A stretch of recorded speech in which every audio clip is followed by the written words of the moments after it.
The Shine Armor all-purpose interior cleaner. The company sent this to me so I could check it out. It arrived safe and secure in the packaging. The bottle is separate from the nozzle right here. It's in separate pieces to make sure it's not going to leak. It has a cap on here with a foil seal, so you got to open it up. It's not going to leak.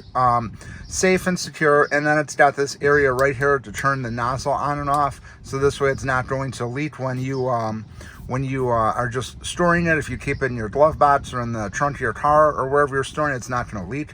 But anyways, it works really well. You just basically put it on a microfiber cloth right here, and you're just going to basically put it on here like this, rub it in, and then you're going to just turn the cloth around and rub it again.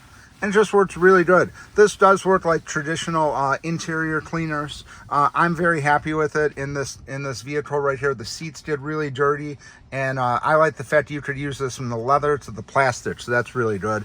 And it doesn't have any like scents or anything like that. It doesn't have any like weird smells, and it doesn't make it like super slippery. It's just a really great overall cleaner. So again, it's the Shine Armor all-purpose interior cleaner, 8-ounce bottle. Highly recommend checking this out.